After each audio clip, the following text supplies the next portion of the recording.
Muito bem, bom dia de novo, pessoal. Então, hoje a gente tem a apresentação do IB Mulheres com a Roberta, então aproveitem bastante e dou a palavra para ela. Oi, gente, bom dia. Obrigada por ter convidado a gente para vir aqui bater esse papinho com vocês. Eu sou Roberta Damasceno, eu sou pós-doc na zoologia, né? Pós-doc é aquela pessoa que fez o doutorado, mas ainda não tem um emprego direito, então eu fico fazendo pesquisa. Brincadeira.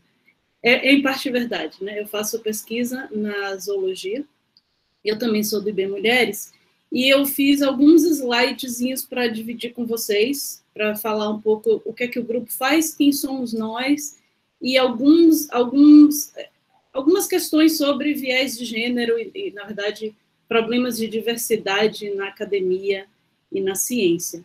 Então, eu vou tentar compartilhar minha tela com vocês. Não funcionou bem antes, mas vamos ver se agora funciona.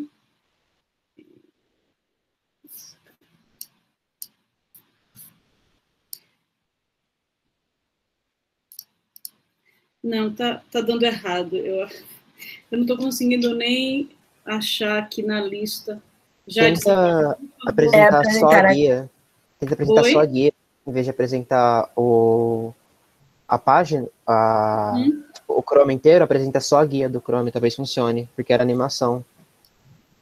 Eu estava tentando, agora está dizendo que eu não posso, eu não tenho nem permissão para compartilhar minha tela. Ah, você não tem permissão. Não, tudo bem, então, eu posso compartilhar. Vou só me fechar aqui antes, mas qualquer coisa eu tô ouvindo, tá bom? Tá bom.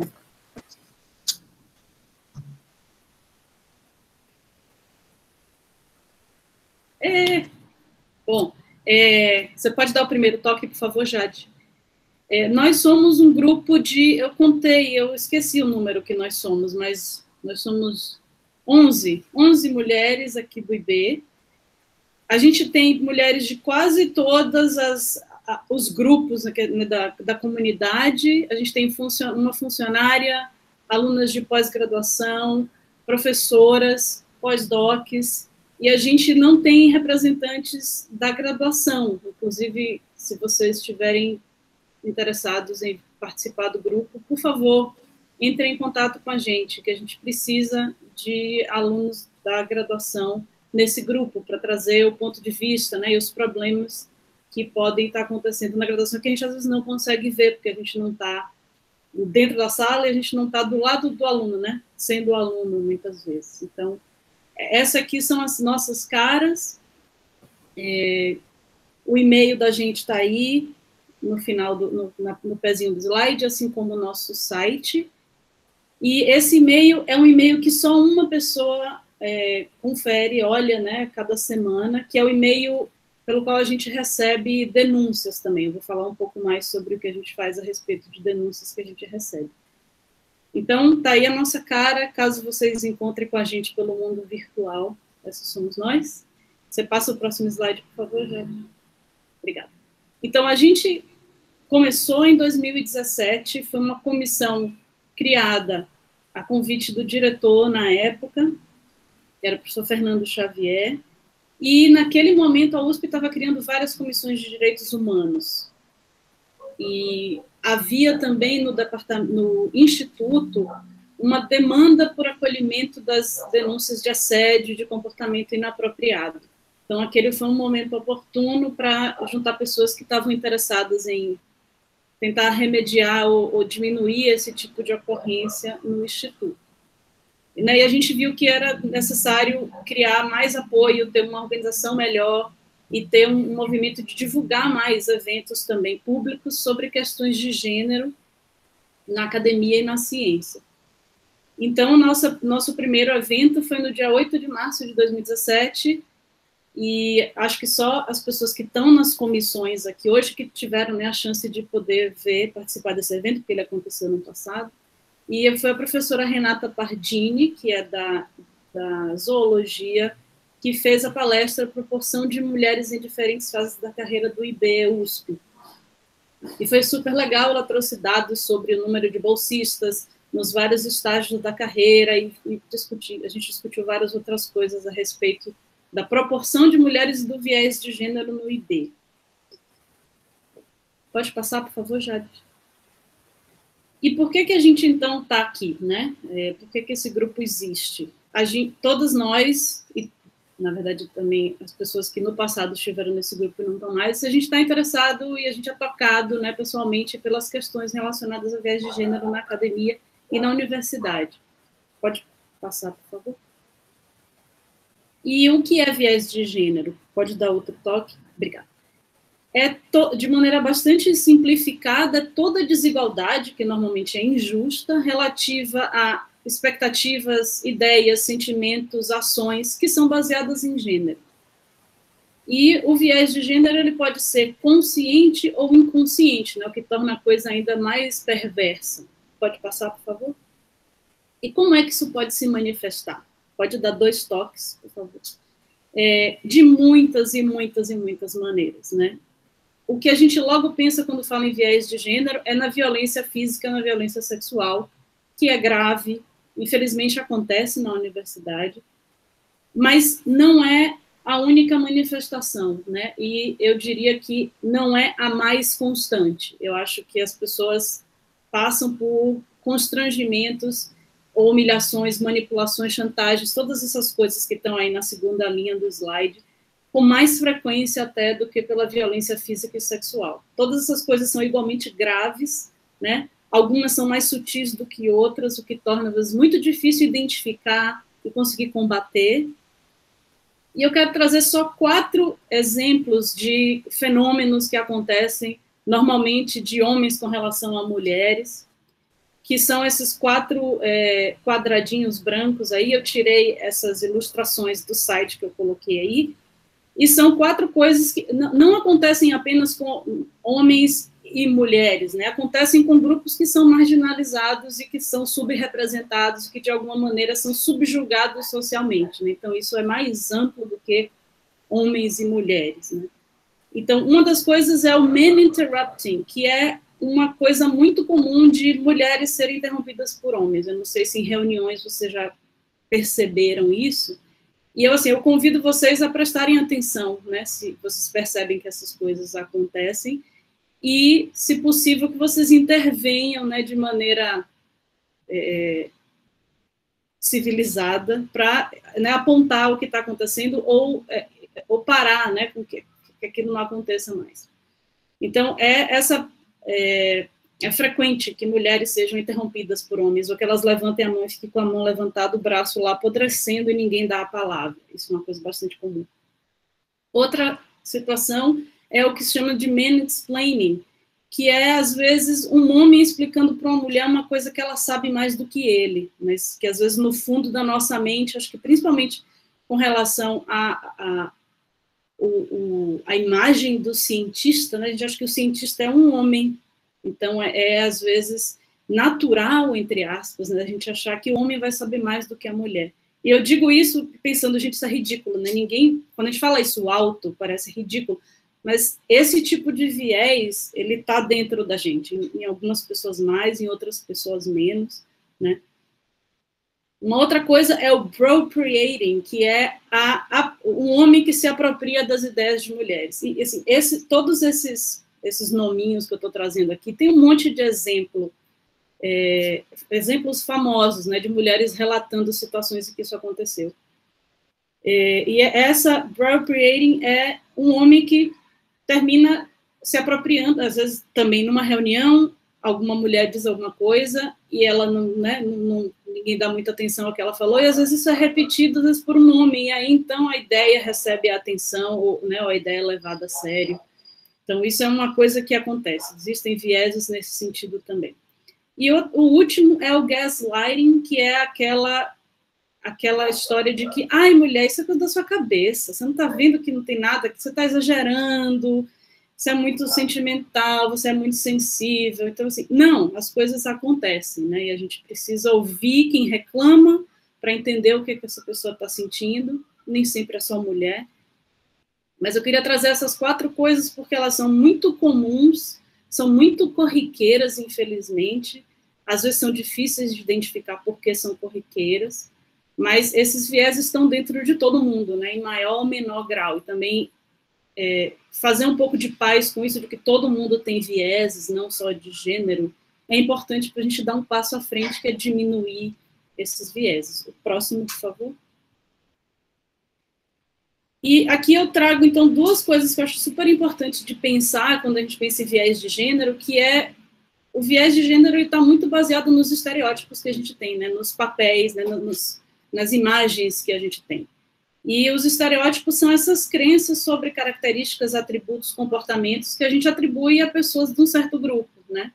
E a gente sabe que as pessoas são várias coisas, têm várias dimensões, inclusive o gênero é uma coisa que tem, né, é um espectro, né, não é uma coisa que tem só duas caixas.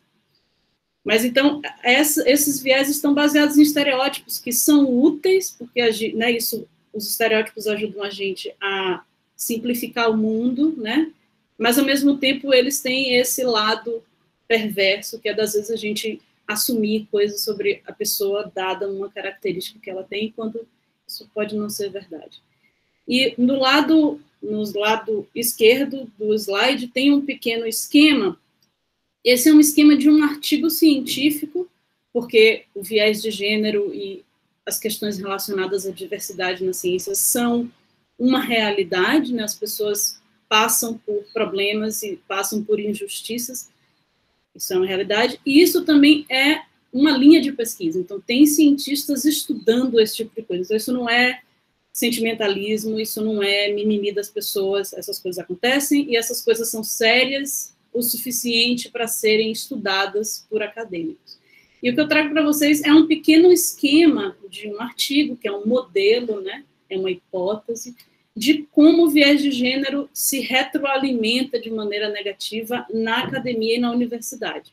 Então, você pode começar em qualquer quadrado, eu vou começar pelo retângulo inferior. Existe um viés de gênero com relação nas decisões que a gente toma, de quem é melhor do que quem merece mais do que quem tem mais visibilidade do que quem, baseado nesses estereótipos de gênero. Isso influencia para quem vai o dinheiro na universidade ou nos projetos que você pede, nas bolsas que você ganha. Isso também influencia negativamente alguns grupos em não assumirem papéis de poder na universidade, nos departamentos, no CNPq, na FAPESP. E isso também coloca certos grupos em posições acadêmicas inferiores, né? As pessoas não têm dinheiro, não têm poder. Isso influencia, né, isso impacta diretamente a produtividade desses grupos, que levam a uma menor visibilidade, um menor impacto do seu trabalho, que agora vem retroalimentar esses vieses de gênero, os estereótipos de gênero. Então, não é uma coisa simples, né? A gente, não, por causa disso, fica às vezes difícil de ver onde a gente pode atacar para a gente conseguir quebrar esse ciclo vicioso. Mas eu também queria mostrar que esse é uma hipótese, né? Esse é um modelo de como as coisas acontecem. Existem outros, se vocês estiverem interessados em ler essa literatura, ela é bastante vasta e interessante. Próximo slide, por favor. Então, o que é que a gente faz, no final das contas, no IB Mulheres? A gente tem, principalmente, três pés, né? Um é que a gente faz, e o que a gente tem mais feito nos últimos anos, é o acolhimento de pessoas e de denúncias. E a gente leva muito a sério isso, eu vou falar um pouco mais desse pé do que dos outros dois. Então, como eu falei, o e-mail mulheres@ib.usp.br é um e-mail que só uma pessoa checa, e é para lá que vocês podem mandar denúncias. E essa pessoa, então, checa esse caso e entra em contato com o grupo e divide com o grupo alguns detalhes sobre a situação. A gente não divide os nomes, a gente não divide os laboratórios, a gente... No acolhimento, a coisa mais importante é o sigilo das pessoas envolvidas, porque isso tem desdobramentos seríssimos, né? Então, a gente garante o sigilo. Então, uma vez que essa pessoa que olha os e-mails encontra as denúncias, entra em contato com o grupo explicando um pouco do que é a situação e pergunta quem do grupo quer se oferecer para acolher quem faz a denúncia. Quando a gente resolve isso, a gente entra em contato com quem manda um e-mail e oferece, olha, essas pessoas estão dispostas a trabalhar com você. Vocês, agora, quem faz a denúncia escolhe com quem quer conversar, quando quer conversar, de que modo é a conversa. E o nosso acolhimento é no sentido de oferecer para quem faz a denúncia as opções disponíveis para lidar com aquela situação. Infelizmente, na USP, e nas universidades em geral aqui no Brasil, a gente não tem muitas ferramentas para lidar com isso ainda. Então, muito do que a gente tem feito é procurar as partes, procurar quem denunciou, vai dizer, eu preciso que isso aconteça para que o dano seja minimizado, para que eu sinta que essa situação foi resolvida.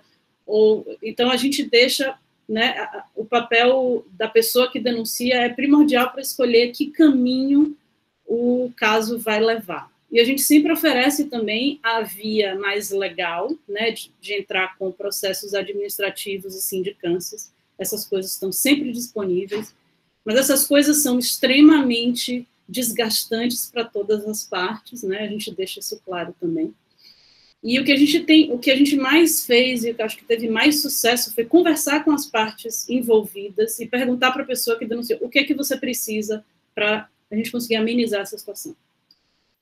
Então, a gente está aqui para atender vocês, o que vocês precisarem, e o acolhimento, como eu disse, o sigilo é a coisa mais importante.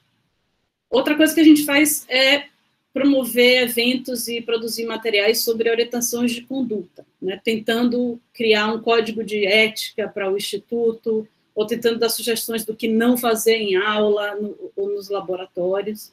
E o outro pé é o da pesquisa e divulgação sobre viés de gênero e diversidade na academia. O próximo, por favor. Eu acho que passou no slide anterior. Pode dar um toque mais? Ah, tá. Bom, tudo bem.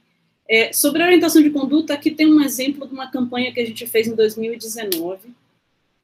Foram cartazes que ficaram no Instituto. E todo esse material que eu estou mostrando aqui está no nosso site, né? Se vocês quiserem olhar com mais calma, está tudo lá. Então, a gente espalhou pelo Instituto esses cartazes e foi interessante. A gente colocou nos banheiros todos. Em alguns banheiros masculinos, esses cartazes foram rasgados, as pessoas, às vezes, vandalizaram cartaz, enfim. Então, eu estou dizendo, é infeliz, né, esse acontecimento, mas, ao mesmo tempo, acho que mostrou para a gente que as pessoas leram o cartaz. Elas viram o que estava escrito. Infelizmente, várias pessoas ficaram incomodadas, né? Próximo, por favor. A gente também fez alguns eventos e algumas campanhas. Essa aqui é super legal. A gente divulgou esse projeto implícito, que é um projeto da Universidade de Harvard, que criou vários testes para descobrir os nossos vieses implícitos. Então, eu sugiro que todo mundo vá lá. Tem uma versão em português, que é esse site que está aí. Tem vários vieses, né, de gênero, de peso de corpo, enfim, tem muita coisa lá. Então, eu convido vocês a darem uma olhada e a fazerem o teste, para vocês perceberem, né, quais vieses implícitos vocês conseguem aí encontrar. É interessante, eu acho, saber desses vieses, porque a gente fica mais alerta para como a gente age. A gente fica, então, mais capaz de perceber se a gente age com base nos nossos vieses, né?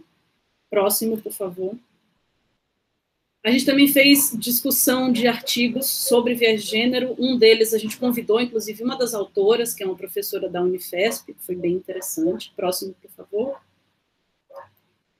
Era isso que eu queria mostrar. E vocês, eu não sei se vocês já conversaram com os outros coletivos do IB, mas o coletivo Trepadeiras também faz acolhimento de denúncias e de pessoas. Então, a gente faz esse trabalho parecido, né?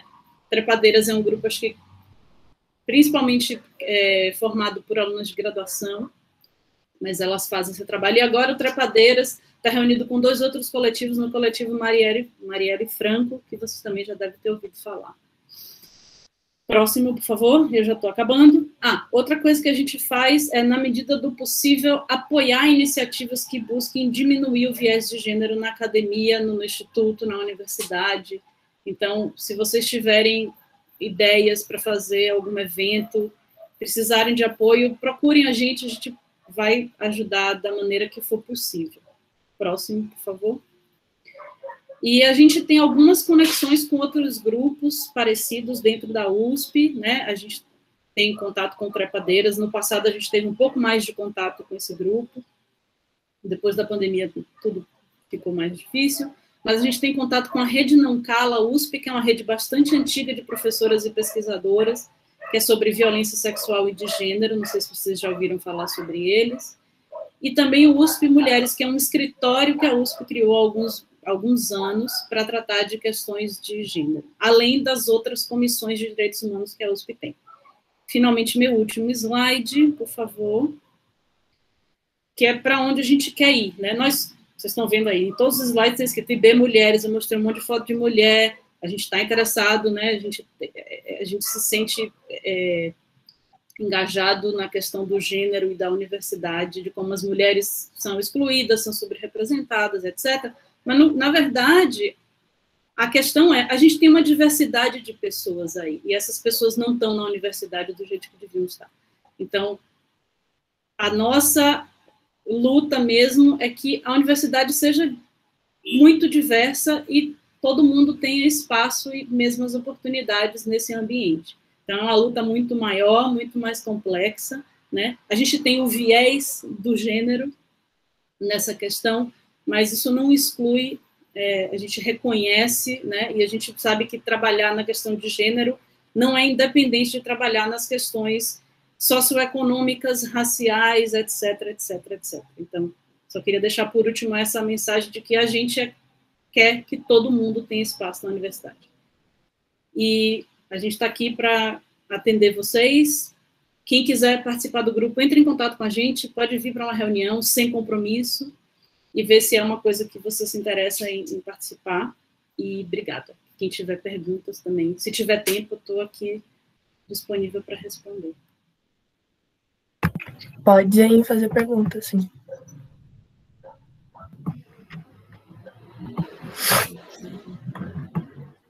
Eu posso mandar aqui no chat o site e o e-mail? Para ficar mais fácil.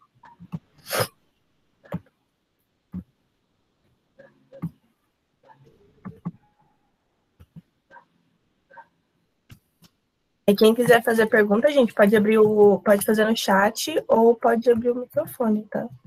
Aqui, você quer que eu leia ou você pode ler? Como funcionam os encontros? São semanais? A Luísa está perguntando.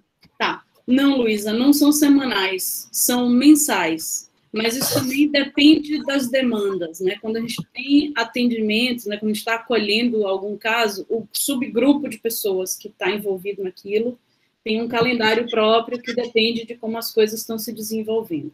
A priori, a gente tem encontros mensais. A Camila perguntou se tem algum processo seletivo para participar do grupo. Não tem processo seletivo nenhum. Todo mundo é bem-vindo. Essa comissão, eu sei que quando eu falo comissão parece uma coisa distante, né? É um bando de professor chato, que não conversa com aluno. Essa comissão é bem diferente. Assim, a gente não está no estatuto, inclusive, porque é uma coisa ruim, por um lado, né? Que a gente tem um poder um pouco limitado frente a comissões que têm o estatuto, que são reconhecidas oficialmente. Mas, por outro lado, a gente tem muita flexibilidade. Então, a gente pode aceitar assim, as comissões que têm estatuto, né, que são reconhecidas pela USP, elas têm uma composição bastante fixa, né, um número de professores, dos departamentos, de alunos. Alguns de vocês devem ter sido ou são representantes discentes em alguma comissão, por exemplo. Então, essas coisas são meio engessadas. O nosso grupo não tem esse gesso, porque como a gente é uma comissão que está um pouco no limbo burocrático, a gente pode colocar quantas pessoas a gente quiser para dentro. A gente tem, na verdade, hoje, esse mundo de gente que as pessoas querem estar lá. E é isso que a gente quer, principalmente, né? Pessoas que queiram estar lá. Eu vou colocar aqui o meu e-mail, que é esse rpdama, caso alguém tenha depois uma pergunta para me fazer. Porque, como eu falei, o e-mail que está aqui do IB Mulheres, ele é um e-mail do grupo todo, né? Só uma pessoa olha esse e-mail, que no momento é a professora Maria. Então, se vocês tiverem outras perguntas para mim, mandem para o meu e-mail pessoal, não tem problema nenhum. Como eu olho, né, muito mais frequentemente, talvez seja uma comunicação mais fácil. A Paula, bom dia. Pessoas de fora do IB também podem participar para conhecer também? Podem, com certeza. Pode sim. Entre em contato comigo. A gente tem uma próxima reunião na semana que vem, na verdade, no dia 20, e a gente ainda está tentando, como acabou de começar o semestre, a gente está tentando encontrar o dia do mês que a gente vai se encontrar, né? Normalmente é a terceira segunda-feira do mês, uma coisa desse tipo. A gente ainda não fez isso, mas estamos prestes a fazer. Alguém tem mais alguma pergunta?